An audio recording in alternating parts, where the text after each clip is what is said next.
Hi friends, ನಮಸ್ತೆ ಎಲ್ಲರೂ ಹೇಗಿದ್ದೀರಾ? ಚೆನ್ನಾಗಿದ್ದೀರಾ ಅಂದ್ಕೊಂಡಿನಿ. ನಾನು ಚೆನ್ನಾಗಿದ್ದೀನಿ.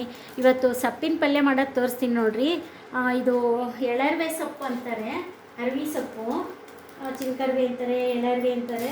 ಇದು ಭಾಳ ಆರೋಗ್ಯಕ್ಕೆ ತುಂಬ ಒಳ್ಳೆಯದ್ರಿ.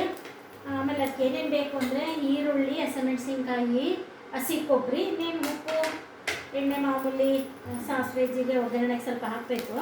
ಇದು ಅನ್ನಕ್ಕೂ ನೆಂಚ್ಕೋಬೋದು.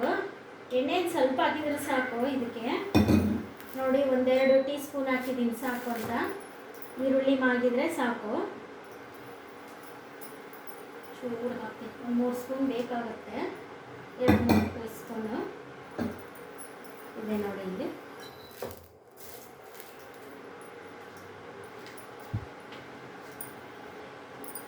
ನೋಡಿ ಎಣ್ಣೆ ಕಾದಿದೆ. ಇವಾಗ ಸಾಸಿವೆ ಹಾಕ್ತೀನಿ.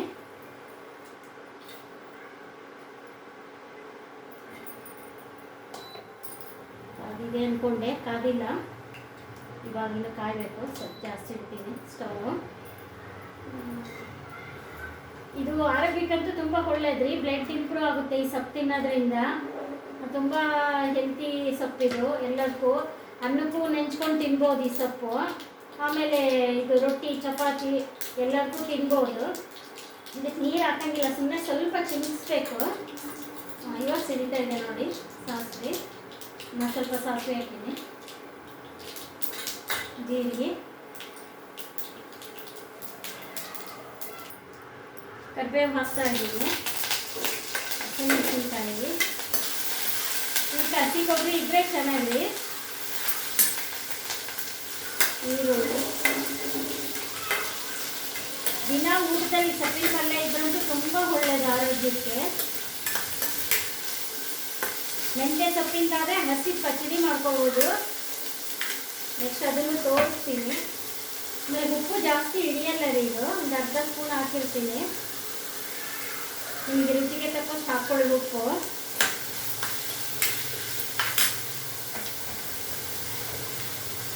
ಆಮೇಲೆ ಒಂದು ಚಿಟಿಕೆ ಅರಿಶಿನ. ಅಡುಗೆಯಲ್ಲಿ ದಿನ ಬಳಸ್ತೀನಿ ನಾನು ಎಲ್ಲದಕ್ಕೂ. ಏಕೆಂದರೆ ಆ್ಯಂಟಿಬಯೋಟಿಕ್ ಒಳ್ಳೆಯದು ಆರೋಗ್ಯಕ್ಕೆ. ನೀವು ಸ್ವಲ್ಪ ಅರಿಶಿನ ಜಾಸ್ತಿ ಯೂಸ್ ಮಾಡಿ, ಒಳ್ಳೆಯದು ಆರೋಗ್ಯಕ್ಕೆಲ್ಲ. ಆಮೇಲೆ ವೀಕ್ಷಕರೇ, ಇದು ಸ್ಟೀಲ್ ಮಣಿ ನೋಡಿ, ಡಿಮಾರ್ಟಲ್ಲಿ ತೊಗೊಂಡಿದ್ದೆ. 250, ಇದು 250 ರೂಪಾಯಿ. ಈ ಥರ ಎಲ್ಲ ಚೆನ್ನಾಗಿದೆ. ಇದು ಹೆಚ್ಚಲಿಕ್ಕೆ ಮುಂಚೆ ಹುಡ್ಡಿಂದಿತ್ತು, ಅದೆಲ್ಲ ಇದಾಗೋದು. ಅದಕ್ಕೋಸ್ಕರ ಇವಾಗ ಇದು ತೊಗೊಂಡಿನಿ. ಡಿಮಾರ್ಟಲ್ಲೂ ಸಿಗುತ್ತೆ. ಮತ್ತು ನೀವು ಆನ್ಲೈನಲ್ಲಿ ಬೇಕಾದರೆ ಬುಕ್ ಮಾಡ್ಕೋಬೋದು. ತುಂಬ ಚೆನ್ನಾಗಿದೆ ಹೆಚ್ಚಲಿಕ್ಕೆ. ನಾನು ಅಲ್ಲೇ ತಗೊಂಡು 2 ಮಂತ್ಸ್ ಆಯಿತು. ತೋರ್ಸೋಕ್ಕೆ ನೆನಪಾಗಿದ್ದಿಲ್ಲ, ಇವಾಗ ತೋರಿಸ್ತಾ ಇದ್ದೀನಿ ನೋಡಿ. ತುಂಬ ಚೆನ್ನಾಗಿದೆ. ಆಮೇಲೆ ಸೈಜ್ ಮೇಲೆ ರೀ, ಇದಕ್ಕೂ ದೊಡ್ಡ ಸೈಜ್ ಇದ್ದರೆ 300 ರೂಪಾಯಿ, ಅದಕ್ಕೂ ದೊಡ್ಡದಿದ್ದರೆ ಹಿಂಗೆ ಒಂದು 50 ರೂಪಾಯಿ 100 ರೂಪಾಯಿ ಹೆಚ್ಚಿಗೆ ಇರುತ್ತೆ. ದೊಡ್ಡ ಸೈಜು ಸಿಗುತ್ತೆ. ನನಗೆ ಇಷ್ಟು ಸಾಕು ಅಂತ ತೊಗೊಂಬಂದೆ. ನಂದು 250 ರೂಪಾಯಿ ಇದು ಮಣಿ ನೋಡಿ. ನೀವು ತೊಗೊಳಂಗಿದ್ರೆ ಡಿಮಾರ್ಟಲ್ಲೂ ಸಿಗುತ್ತೆ ನೋಡಿ.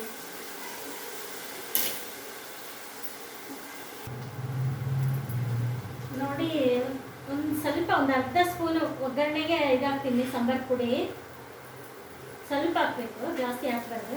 ನೋಡಿ ಒಗ್ಗರಣೆ ಈ ಥರ ಮಾಗಿದೆ. ಇವಾಗ ಸೊಪ್ಪು ಹಾಕ್ತೀನಿ. ತೆಂಗಿನಕಾಯಿ ಸೊಪ್ಪು ಎಲ್ಲ ಹಾಕ್ತೀನಿ.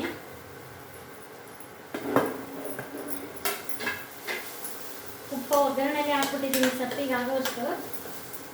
ನಿಮಗೆ ರುಚಿಗೆ ತಕ್ಕಷ್ಟು ಹಾಕ್ಕೊಳ್ಳಿ ಉಪ್ಪು, ಖಾರ.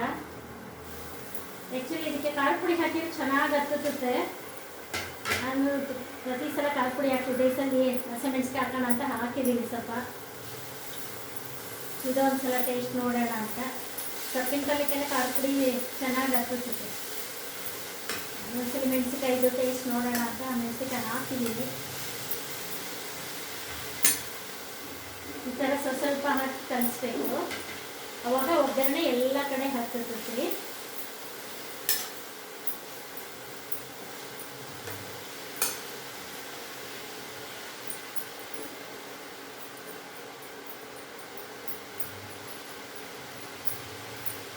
ಇದು ನಮ್ಮ ದೊಡ್ಡಮ್ಮ ಇವಾಗ ತೀರ್ಕೊಂಡ್ರು. 95 ವರ್ಷ ಬದುಕಿದ್ರು. ನಮ್ಮಮ್ಮನ ಕಡೆಯವರು, ನಮ್ಮಮ್ಮನ ಸೌದಮ್ಮ ಅವ್ನು ಹೇಳ್ತೀನಿ. ಅವರು ನೋಡ್ರಿ 95 ವರ್ಷ ಬದುಕಿದ್ರು. ಒಂದು ದಿನ ತಪ್ಪಿದ್ದಿಲ್ಲ ಅವ್ರು ಸೊಪ್ಪಿನ ಪಲ್ಯ ಅವ್ರ ಮನೆಯಲ್ಲಿ. ದಿನ ಯಾರಿಗೆ ಹೇಳಿದ್ರು ಅವ್ರಿಗಾರು ಸ್ವಲ್ಪ ಅರ್ಜೆಂಟಿಗೆ ಮಾಡಿಕೊಡೋರು. ಅವ್ರಿಗಂತೂ ಒಂದು ದಿನ ತಪ್ಪು ತಪ್ಪಿಲ್ಲ ಇದು ಸೊಪ್ಪಿನ ಪಲ್ಯ. ಆ ಥರ ಸೊಪ್ಪಿನ ಪಲ್ಯ ದಿನ ತಿಂದು ಆರೋಗ್ಯ ನೋಡ್ಕೊಂಡಾರ ಅವರು. ಊಟದ ಜೊತೆ ದಿನ ಸೊಪ್ಪಿನ ಪಲ್ಯ, ತರಕಾರಿ ಪಲ್ಯ ಜೊತೆ ಸೊಪ್ಪಿನ ಪಲ್ಯ ಇರಲೇಬೇಕು ಅವ್ರಿಗೆ. ಆ ಥರ ಇತ್ತು ಅವ್ರ ಮನೆ ಪದ್ಧತಿ. ಚೆನ್ನಾಗಿ ನೋಡ್ಕೊಂಡ್ರು ನಮ್ಮ ಹಣ್ಣುಗಳೆಲ್ಲ, ದೊಡ್ಡಮ್ಮನ ಮಕ್ಕಳು, ಸೊಸೆಯರು, ನಮ್ಮ ಅತ್ತಿಗೆರು ಎಲ್ಲರೂ ಚೆನ್ನಾಗಿ ನೋಡ್ಕೊಂಡ್ರು ನಮ್ಮ ದೊಡ್ಡಮ್ಮನ. ಒಂದು ದಿನ ತಪ್ಪಿದ್ದಿಲ್ಲ ಸೊಪ್ಪಿನ ಪಲ್ಯ ಅವ್ರ ಮನೆಯಲ್ಲಿ. ಆಮೇಲೆ ಜಾಸ್ತಿ ನೀರು ಹಾಕಂಗಿಲ್ಲ ರೀ. ಎಳೆದಿದ್ರೆ ಇಷ್ಟರಲ್ಲಿ ಉಪ್ಪಲ್ಲೇ ಬೇಯುತ್ತೆ. ಇಲ್ಲ ಅಂದರೆ ನೀವು ಸ್ವಲ್ಪ ಈ ಥರ ಚಿಮ್ಕಿಸ್ಬೇಕು ರೀ. ಸುಮ್ಮನೆ ಸ್ವಲ್ಪ ಚಿಮ್ಕಿಸಿದ್ರೆ ಸಾಕು, ಬೇಯುತ್ತೆ ಅಷ್ಟರಲ್ಲೇ. ಎಳೆದಿದ್ರೆ ಹಂಗೆ ಬೇಯುತ್ತೆ. ಸ್ವಲ್ಪ ಸೊಪ್ಪೇನಾದ್ರು ಗಂತಿತ್ತು ಅಂದರೆ ಸ್ವಲ್ಪ ನಾನು ತೋರಿಸಿದ್ನಲ್ಲ ಆ ಟೈಪು ನೀರು ಚಿಮ್ಕಿಸ್ಬೇಕು. ಈ ಥರ ಸ್ಟವ್ ಸಣ್ಣಕ್ಕಿಟ್ಟು ಇದು ಈ ಥರ ಕೈಯಾಡ್ತಾನೆ ಇರಬೇಕು. ಈ ಬೇಯೋವರೆಗೂ ಬೇಯುತ್ತೆ. ಅಲ್ಲಿಗೂ ಬೆಂದಿಲ್ಲ ಅಂದರೆ ಇನ್ನೊಂದು ಚೂರು ನೋಡಿಬಿಟ್ಟು ಮತ್ತೆ ನೀರು ಚಿಮ್ಕಿಸ್ಬೋದು ನೀವು. ನೋಡಿರಿ, ಕಡಿಮೆ ಸ್ಟವಲ್ಲಿ ಇಟ್ಟು ಬೇಯಿಸ್ತಾ ಇದ್ದೀನಿ ಒತ್ತುತ್ತದೆ ಅಂತ. ನೋಡಿ ವೀಕ್ಷಕರೇ, ನೀರು ಹಾಕಿದ್ದು ನಾನು ಕರೆಕ್ಟಾಗಿದೆ. ಸೊಪ್ಪು ಬೆಂದಿದೆ, ಉಪ್ಪು ಕಡಿಮೆ ಆಗಿದೆ. ಇನ್ನೊಂದು ಚೂರು ಉಪ್ಪು ಹಾಕ್ತೀನಿ. ಸ್ವಲ್ಪ ಉಪ್ಪು ಕಡಿಮೆ ಅನಿಸುತ್ತೆ. ಸೊಪ್ಪಂತೂ ಬೆಂದಿದೆ.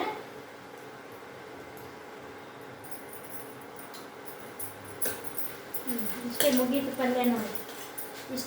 ಇಷ್ಟು ನೀರು ಒಂದನೇನೂ ಇಲ್ಲ ನೋಡಿ, ಅರ್ಥ ಆಗಿದೆ ನೋಡಿ.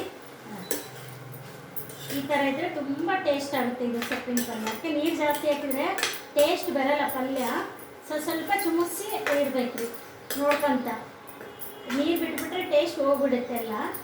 ಇನ್ನೇನು ಮುಗೀತು ಇದು ಪಲ್ಯ ಬೆಂದಿರೋದ್ರಿಂದ. ಈಗ ಮತ್ತೊಂದು ಸಲ ಉಪ್ಪು ಹಾಕಿದ್ಮೇಲೆ ಇನ್ನೊಂದು ನಿಮಿಷ ಮಾಡಿಬಿಟ್ಟು ಕೈಯಾಡಿ ಆಫ್ ಮಾಡಿಬಿಡ್ತೀನಿ ನೋಡಿ. ಇವಾಗ ಸ್ಟವ್ ಆಫ್ ಮಾಡ್ತೀನಿ. ಆಗಿದೆ ಇದೆಲ್ಲ. ಮತ್ತೊಂದು ಸಲ ಕೈಯಾಡಿದ್ದೀನಿ, ಆಗಿದೆ ಎಲ್ಲ ನೋಡಿ. ಈ ಥರ ನೀವು ಸೊಪ್ಪಿನ ಪಲ್ಯ ಮಾಡಿಕೊಂಡು ಟೇಸ್ಟ್ ಮಾಡಿ, ಲೈಕ್ ಮಾಡಿ, ಶೇರ್ ಮಾಡಿ, ಸಬ್ಸ್ಕ್ರೈಬ್ ಮಾಡಿ. ತುಂಬ ತುಂಬ ಒಳ್ಳೆಯದು ಆರೋಗ್ಯಕ್ಕೆ ಮಾತ್ರ. Thank you.